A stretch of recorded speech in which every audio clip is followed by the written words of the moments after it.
meet it? Emotionally, right? Yeah.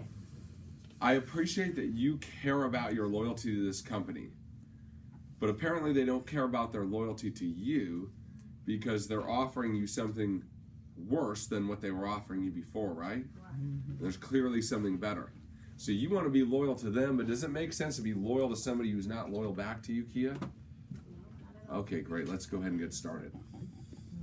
That's a relationship. I never heard that one. Relationship, not a relationship. Yeah, Keep it clean. yeah, I know. I feel the same way, but that one was so good. It was so good. It's like borderline, even though it's inappropriate. It's borderline. I got an impressionable 19-year-old. Yeah. I'll learn them today. All right, so let's move on to, they have term insurance. You've shown them a better way. We talked about how to draw the diagrams, right? How to compare coverage last time. Okay, it's clear, it makes sense. You've tied them down. They said, no, I'm going to need coverage beyond my time. I'm not going to pay for what I have, right? You've tied them down, okay? And it's clearly in their best interest, and now they're going to say one of these few things, right? And again, if you're good up front, it virtually never happens. But you need to be prepared in case it does, right? Okay? You need to be prepared. So I want to talk to my agent. You know, I've been with him for a long time, and I just want to give him a shot. Tia, listen, I totally appreciate that. That's totally fine with me, okay? But here's what I want to do is let's get you started. Let's get a policy, right? Because you're going to tell him about this. You say, great, can I have a copy of the policy to look at it? And you're going to say, what? No, I don't have, right, okay. So let's talk to him, but let's get the policy first, right? The second angle from this is, you know what, I totally appreciate that, Kia, okay, but before we start barking up his tree about we're going to leave, we found something better, let's make sure you can actually get it. Because you kind of look a little foolish, right? If you were to call him and say, hey, these guys are going to give me something better, can you do it? He goes through all this work and then we decline you or something and you can't get it anyways. He did all this work and it didn't even really happen. So let's make sure we can do it and then let's take it to him. Does that make sense to you? Great, let's go ahead and get you started.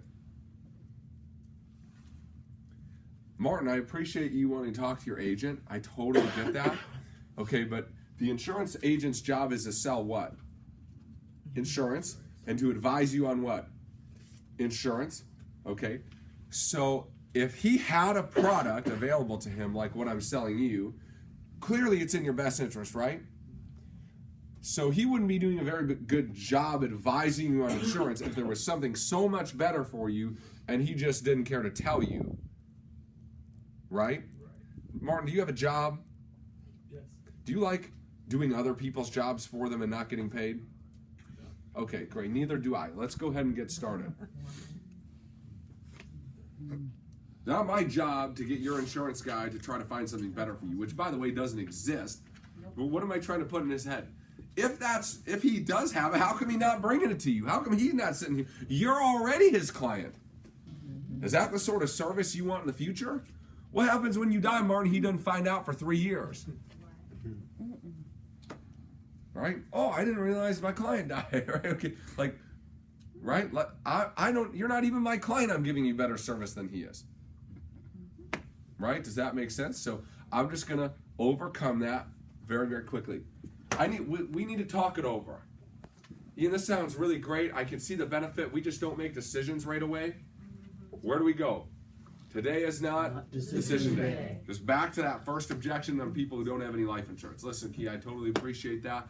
I understand you want to talk it over. The great news is today's not decision day. Let's go ahead and get you started. And you can talk it over, and when we get a policy back, we'll make some final decisions. Good? Same way with this. I'm not sure how. We can't decide if we want the 15 or the 20-year term. Let us talk it over for a couple days. We'll get back to you. Angela, listen, I totally appreciate that. The great news is today's not decision day. We're not making any final choices now. We're just applying. So you guys can talk it over during the application process, and then when it comes back, we'll make some final decisions. Keep in mind, we don't know the exact numbers either, right? So you might make a decision, and then the numbers come back different, and we have to remake a decision. Let me get you the final numbers, and then we'll finalize that, okay? Great, let me go ahead and get you started. I don't have any money right now for the initial premium. Great. Ricky, no problem. When do you think you'll be able to have that? When do you get paid next? I get paid Friday. Awesome. So here's what we're going to do. This is super important. You learn this, okay, for what's called a save and submit. Okay, save and submit's a powerful tool if you do it well. If you don't set expectations appropriately, it is the devil's tool. Yep. Okay, so you've got to, so he can't get paid till Friday. So I say, all right, Ricky, here's what we're going to do. We're going to go forward with this application. We're going to get started tonight. The money will come out Friday or after, okay? But here's what I just need you to understand this really clearly. Once we do this tonight, we cannot stop that money from coming out of there. You can't call me and say, this happened, something came up. It's coming out on that day no matter what. Okay, so you're for sure good on Friday, right? Awesome. See how I'm tying them to that? Okay? There will be absolutely no contingency. Well, call me the day before to make sure. Ricky, listen, that's not how this works. I'm not going to call you. I'm not going to remind you. You got to write it down. You just got to prepare for it, okay? Right? Because if you leave any contingency in there, people who rob Peter to pay Paul, as soon as they figure out you're Peter, right? Okay? You ain't ever going forward with that app. You understand that? As soon as they realize you're Paul, they'll find another Peter. That's right. Does that make sense? So you just got to be very, very firm with the expectations. It's coming out on this day no matter what. You can't call me. You can't email me. You can't text me. It's done. It's done, right? So you're for sure good with that, Ricky. Good. Well, I just don't know if I'm for sure. Great, then we're not going to be able to do this today. Here's my card. Call me when you're ready. And move along. Gotta follow up on that. I've had 2 instances now in the past 2 weeks where I've closed. First one, client, the initial premium draft came back NSF. And then Okay. I literally got a call this morning, a guy that I did field training for. I was like, dude, can you like cancel this? Cause I gotta pay my rent. I mean, when I went through the A diagram, no objections, it was basically a throwdown. And then when we go through and sign the application, and I go through with that, we're going to draft immediately, so make sure the funds are there. Even if I have any suspicion that things, I slow down, I reaffirm that. Okay. Am I doing something wrong in the front end process with the A diagram, or? Sounds like you're out of market a little bit. Okay. That's where my assumption is. Yeah. When you are hand to mouth all the time, like anything causes these people to go into emergency mode, right? Okay. Yeah. So part of it sounds like market, okay, and part of it sometimes you just got to resell it. Hey, listen, when we talked, we were going to do this. Everything was good. What changed? Because I'd like to help you. So how can I help you? And talk them off that cliff, right? Because rarely is it an actual financial emergency. They talk to some other idiot who doesn't have life insurance, telling them what an idiot they are. That's what's happened, right? They've talked to somebody who's just as broke as they are, right? Trying to give them advice on what to do. That's what's happened almost always. When you say Yeah, exactly. when you say market, are you saying more on an income basis? Income. Okay, got it. Yeah. So what's our market? Married, kids, home, right? Age appropriate, has an income of at least 30K or more. What is the single most important feature there? Income. You be married with kids and poor as you know what. Yeah, pay your premium. Right. That's that Sorry one. about- You got it. We help the middle market. Can we help the poverty market? Yes, but they're having to make choices about what to pay, right? So you just got to watch out. If you're dealing with a lot of people who don't have any money, you're on the very low echelon of the income barriers of where you need to be. These two are probably poor money management because they're above that threshold. Okay. But got it, and that's both instances they've rescheduled the needs analysis, but I've called and rescheduled that with them. And so you just got to be firm with them, pleasant but firm. Okay. Listen, you're having some financial issues, right? So why are we putting off getting a roadmap to not have the financial issues? Got it. Why? Because that's how they think. That's why they have financial issues. Without you helping them, they're going to have the exact same financial issues 5 years from now, 10 years from now, 15 and 20 years from now. Right? So You can't be afraid to be bold with people. Pleasant, but bold, right? Because look, I could probably count on this hand the amount of time I met people that doing stupid stuff that then stopped on their own. Like this many times. Out of the thousands of people I've seen. And guess what? Sometimes they call you and they're like, hey, I'm ready to do. I just did one like 3 months ago. I tried to write this guy's policy like 3 times. One day he calls me, he's like, all right, I'm ready to go, right? All right, other questions on Save and Submit.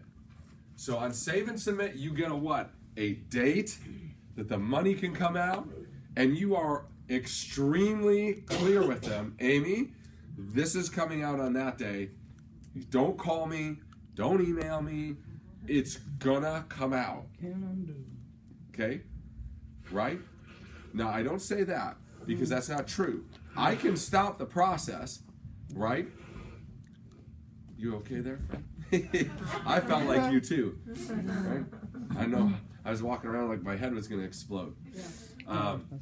So you can stop the process, but you don't want that client to understand that. Because again, as soon as they realize you can stop it, they're going to have you stop it. Create the objection. Right, okay. So I don't ever say anything that's untrue, but I do tell them how I want them to respond. This is going in on this day. Don't call me. Don't text me. I'm not going to call you. It's just happening. You need to prepare for it. Right? I don't say it can't be stopped because that's not true. And we're not going to say something that's not true to a client. I'm just setting the behavioral expectation that I'm going to operate with them on. Right? Does that make sense? Yeah. What happens sometimes, some of you call me and they're like, and it's so funny. They're like, I told them not to do, but they're asking me to cancel. Should I just send it through anyways? No. Like, no, right? That you should have done a little bit better at trying to solidify that so it didn't happen. Right? Makes sense? Save and Submit's a wonderful tool if you're good at setting expectation. Right? And for those that didn't have the money on Saturday, you just give them the card and call me when you're ready? Yeah, because, so it's a different objection, it's a value objection at that point. Everybody has money. They're just choosing to spend it on something other than this. They're like, I don't know when I'll have money. That means this is not a priority to me to make it, I don't see value in it. So you could try to convince them of seeing value in it. Sure, go ahead and take a shot at it. Give them the toaster oven example, right? Kia, if you had a magic toaster oven, what do you make every month? Oh, I make $5,000 a month. Great. That instead of going to work, you just went to the toaster oven on the first of the month and gave you $5,000. That's how you supported your family, right? Okay. What would you pay a month to guarantee that toaster oven would never break and never stop producing money? Would you pay $100 a month of the $5,000 it gave you to guarantee that money forever? Yeah. Sure, you probably pay $200 or $300. Guaranteed. You're the toaster oven, Kia. So we're going to pay $100, and we're going to guarantee that money's coming to your family, even if you're not. Right? Does that make sense? Kia, you pay any other bills right now? They're going to pay your family out, right? Cable companies, your Chase Visa, right? It's not going to call you and say, "Man, you paid us every month on time. We'd like to pay for your home. We'd like to send your kids to college." That's not going to happen, right, Kia? Guess what? This is going to say that.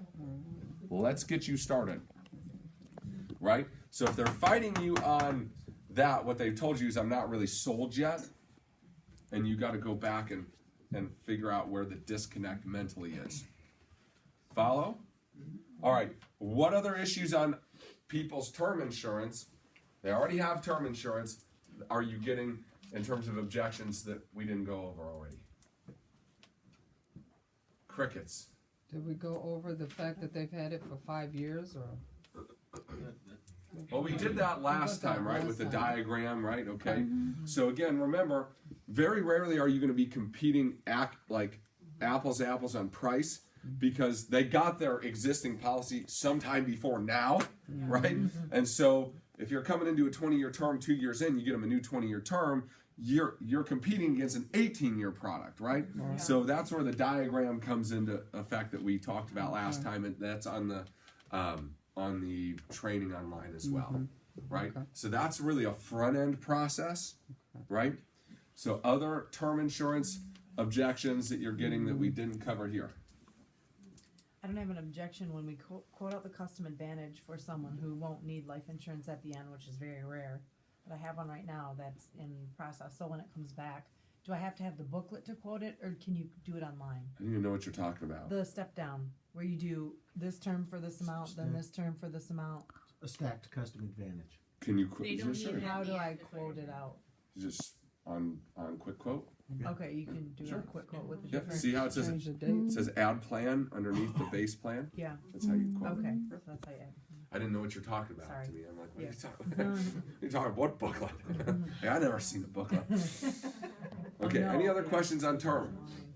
All right, so you're gonna pair up with a different person than you paired up with the last time. And you're gonna go through all 4 of these objections twice each. Right? Okay, listen, this is where you get good, is by role playing, by being bad with somebody who's not buying from you, so that you're good when you're with somebody that is buying from you. Pair up, back and forth twice